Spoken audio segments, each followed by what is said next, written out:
नमस्कार. श्री स्वामी समर्थ महाराज की जय. श्री स्वामी समर्थ महाराजांची कृपा आपल्यावर सदैव असो आणि तुमच्या सर्व इच्छा ह्या स्वामी महाराजांजवळ तुम्ही नक्की सांगा, म्हणजे स्वामींना तुमची हाक नक्कीच पोहोचेल. मग आज मी तुम्हाला दत्त महाराजांविषयी सांगणार आहे.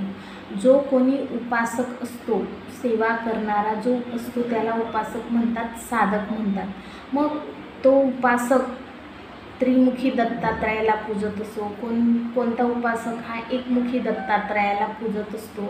मग हे जे एकमुखी आहेत आणि त्रिमुखी पूजणारे जे उपासक आहेत त्यांना विलोभनीय रूपामध्ये हे आपले दत्त महाराज साक्षात दर्शन देत असतात किंवा कोणत्या तरी रूपात येऊन असं विलोभनीय रूप घेऊन येऊन दर्शन देत असतात.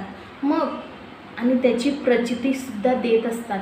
मग जो प्राचीन काल आहे, मध्ययुगीन काल आहे आणि अर्वाचीन काल आहे, या कालातही दत्त महाराजांनी वेगवेगळ्या रूपामध्ये येऊन साधकांना उपासकांना दर्शन दिले आहे. ज्याने ओळखलं त्याच्या जीवनाचं हे कल्याण झालं आणि ज्याला ओळखताना आलं त्याच्या भक्तीमध्ये काहीतरी कमी असेल म्हणून त्यांना देवाचं हे रूप म्हणजे साक्षात त्याची प्रचिती आली नाही. मग मलंग, फकीर, यती, योगी, दिगंबर अशा अन्य रूपात दत्त महाराजांनी अशा आपल्या निष्ठावान भक्तांना दर्शन दिले आहे. मलंग स्वरूपात दिला आहे, योग्याच्या स्वरूपात दिला आहे, फकीर बनून दत्त महाराज घरी गेले आहेत, यती, योगी, दिगंबर अशा विविध रूपांनी दत्त महाराज हे भक्तांच्या घरी जाऊन, म्हणजे कोणते भक्त निष्ठावान की ज्यांची खरी भक्ती त्या दत्त महाराजांवर आहे, मग अशा भक्तांना त्यांनी दर्शन देऊन कृपांकित केले. मग साक्षात जो एकमुखी दत्तात्रय आहे त्या एकमुखी दत्तात्रय भगवानाने सुद्धा त्रिमुखी सगुण रूप घेतले आणि आपल्या उपासकाला, आपल्या साधकाला, आपल्या निष्ठावान भक्ताला त्यांनी दर्शन देऊन त्या साधकाला कृपांकित केले आहे. दत्तात्रय भगवान हे एक अद्भुत स्मर्तगामी दैवत असून परम दयाळू आहेत आणि ते गुरुतत्वाचे प्रतिनिधी आहेत. म्हणजे काय, ब्रह्मा, विष्णू, महेश हे जे तीन देवत आहेत त्या तीन देवतांचं एक रूप म्हणजे भगवान दत्तात्रय. मग अशा या भगवान दत्तात्रयांचं जे काही गुरुतत्वाचं जे प्रतिनिधित्व ते करत आहेत.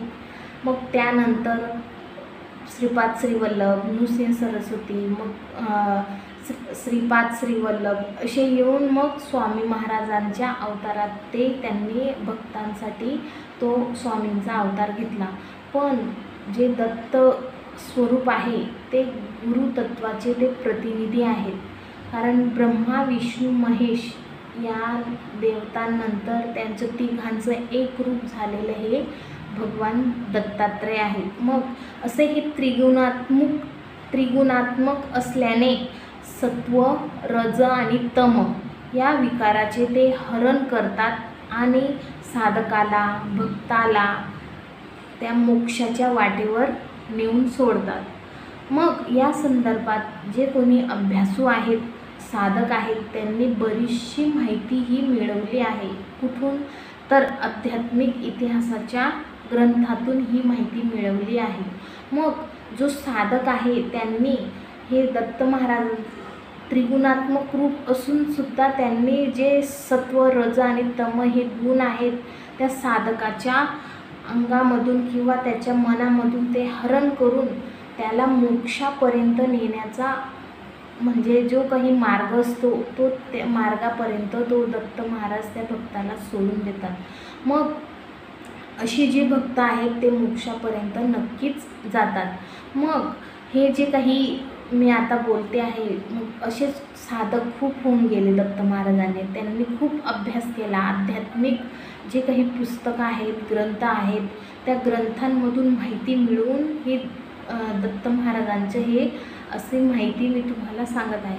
मग या माहितीच्या आधारे जो जी दिव्य प्रचिती येते त्या प्रचितीमुळे अत्यंत जे काही हे विषय असतात ते समृद्ध झालेले आहेत आणि ही जी आध्यात्मिक ग्रंथ संपदा आहे ती आपल्या जीवनात निश्चितच काहीतरी परिणाम करीत असते आणि ते आध्यात्मिक ग्रंथांचं आपण जर वाचन केलं, ती माहिती जाणून घेतली तर नक्कीच आपल्यामध्ये परिवर्तन हे घडू शकते.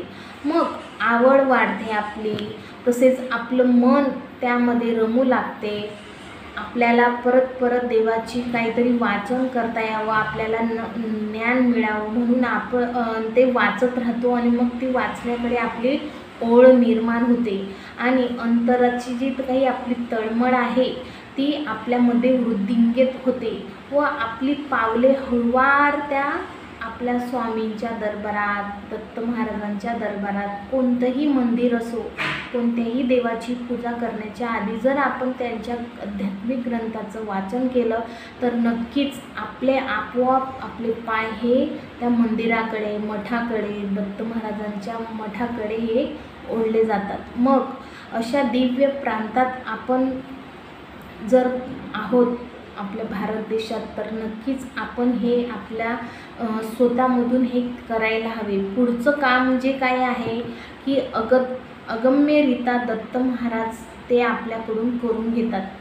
आपण फक्त हे आध्यात्मिक पुस्तकांचं वाचन केलं आणि वाचन करून हळूहळू वाचनाला सुरुवात केली तर हळूवारपणे आपण त्या मार्गात जातो. मग आपोआपच दत्त महाराज आपल्याला आपलं जे काही पुढचं काम आहे ते आपल्या हातून करून घेतात. मग अशी अनेक उदाहरणे आपल्याला वाचायची असतील तर नक्कीच तुम्ही आध्यात्मिक मार्गामध्ये या. आध्यात्मिक मार्गाविषयी पुस्तकं असतात, ग्रंथ असतात, त्याचं वाचन करा आणि ती माहिती मिळवून घ्या. नक्कीच तुम्हाला तुमच्या जीवनात जी काही मनःशांती आहे किंवा अडकलेली कामे आहेत ती नक्कीच पूर्ण होतील. मग माझा हा व्हिडिओ कसा वाटला कमेंट करून नक्की सांगा आणि माझ्या चॅनलला सबस्क्राईब करा.